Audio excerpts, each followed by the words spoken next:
Baik, sahabat liputan6.com, seru banget ya tadi ya. Kalau gerakan seperti ini tuh artinya terima kasih. Tadi sebelum saya mulai live ini, saya belajar dulu sedikit nih untuk bisa menunjukkan apresiasi terhadap Mbak Putri Santoso untuk bahasa isyarat yang sehari-hari dia gunakan. Nah, untuk saat ini kita juga ada pembahasan yang tak kalah menarik. Selanjutnya kita ada nih salah seorang pendiri sekolah luar biasa yang ada di Indonesia, yaitu Mbak Reshma Wijaya yang akan menjelaskan tentang perjuangannya membangun sekolah luar biasa tersebut. Untuk itu langsung saja kita sambut. Halo Mbak Reshma. Halo, hai Bu Ratna. Baik. Mbak Reshma, gimana kabarnya hari ini? Baik, baik banget hari ini. Terima kasih. Alhamdulillah. Mbak Reshma nih terkait dengan hari ini adalah Hari Disabilitas Internasional ya, diingatkan di seluruh dunia. Mbak Reshma sendiri, apa yang menginspirasi Mbak untuk membangun sekolah luar biasa yang Mbak miliki sekarang?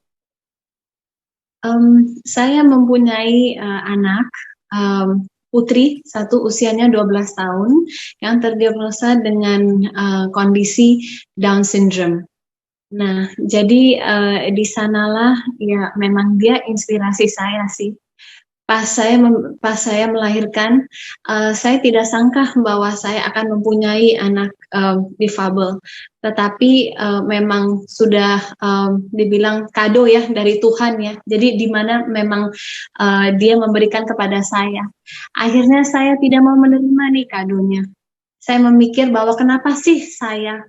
Kenapa saya? Seperti orang tua yang lain juga pasti berpikir, kenapa saya diberikan kado ini? Yang kurang sempurna ya, saya maunya tuh kadonya yang cakep, yang sempurna. Tetapi melalui perjalanan saya dengan anak saya, di mana saya duduk, saya berikan dia pelatihan oleh dokter, dan saya melihat setiap dia bersenyum, setiap dia berinteraksi dengan saya, di mata dia ada tuh bersinar dikit-dikit, ada harapan. Harapan itu bahwa percayalah kepada saya, Ma. Percayalah, karena saya bisa. Dan di sana saya sadar bahwa kado ini tuh sangat istimewa. Dan saya yang terpilih oleh Tuhan. Di mana saya bisa nih membuka kado ini dan melihat bagaimana indahnya kado ini. Dan dia yang menginspirasi saya untuk melihat lebih dari diagnosa dia. Dan bahwa juga kado ini mengajarkan kepada Bu Reshma untuk semakin menerima gitu ya, memahami untuk orang-orang ini. Benar, karena untuk kami sebagai orang tua menerima begitu saja sangat sulit. Perjalanan saya, ya boleh dibilang 5 tahun saya denial. Saya tidak terima bahwa anak saya mempunyai kondisi Down syndrome. Saya buta, boleh dibilang. Bukannya saya mempunyai disabilitas atau saya mempunyai kondisi, tetapi saya sendiri boleh dibilang normal, tetapi mempunyai disabilitas, yaitu untuk memilih untuk tidak melihat kepada kemampuan anak saya. Tetapi saat saya mulai bisa melihat pada kemampuan dia, dia adalah sumber inspirasi saya.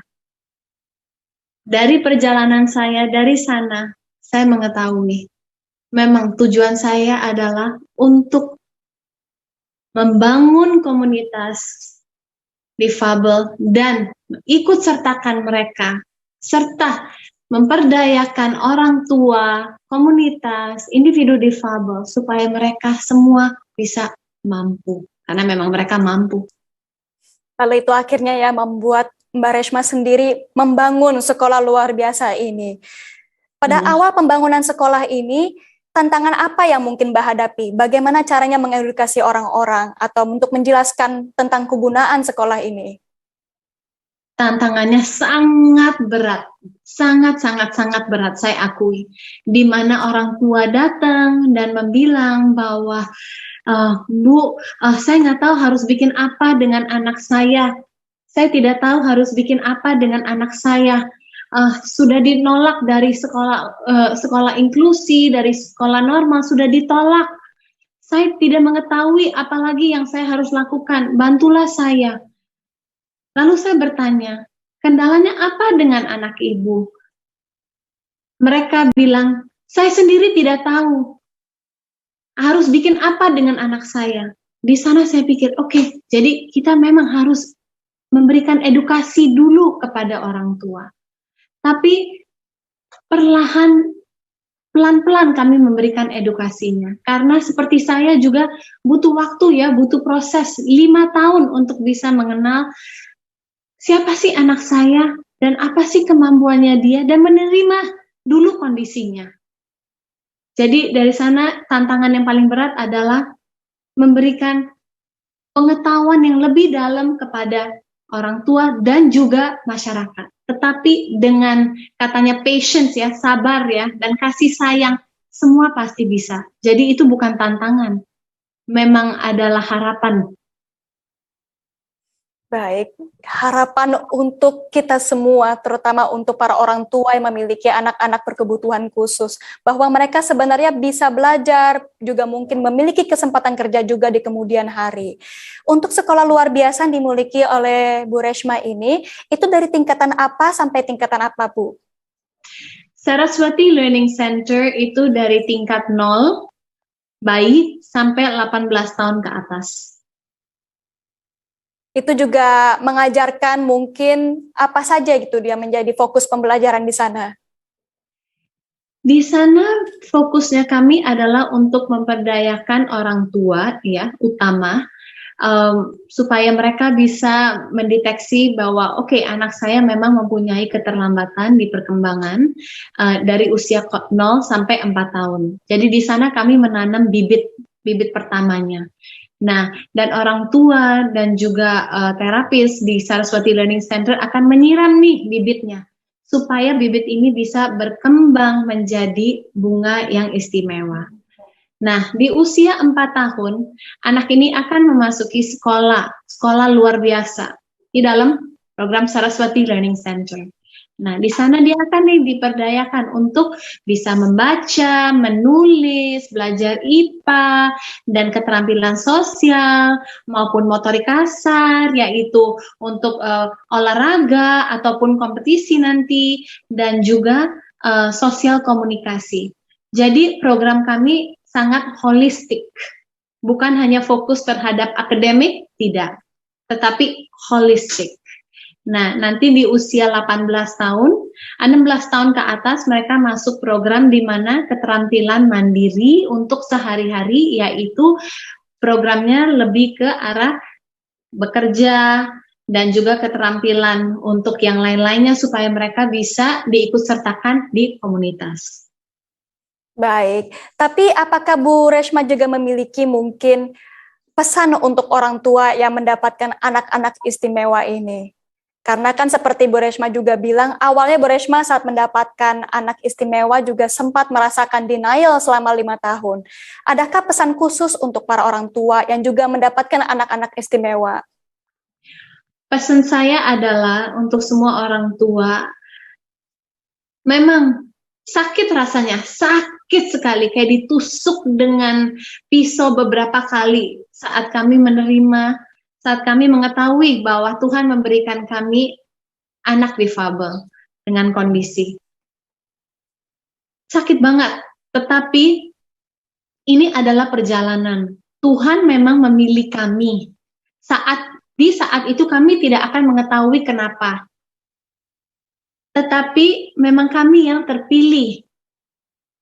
Cintailah anak Anda. Berikan dia cinta sebanyak mungkin. Mainlah dengan dia. Kenali dia. Dan ikut sertakan dia di kegiatan kami sehari-hari. Sehingga Anda akan melihat bahwa anak Anda mempunyai perasaan, emosi, harapan sama seperti kami. Iya, saya jadi ikut terharu mendengarnya nih. Kebetulan saya sendiri juga punya sepupu yang juga ada di spektrum autisme ya, Bu. Jadi saya merasakan hal seperti itu, bahwa sebenarnya mereka adalah orang-orang yang juga mencintai dengan tulus. Dan kalau kita mencintai mereka dengan tulus, memberikan kesempatan bagi mereka, juga itu akan menjadi suatu berkah untuk kita sehari-hari. Merasa senang gitu rasanya kan, melihat mereka senyum.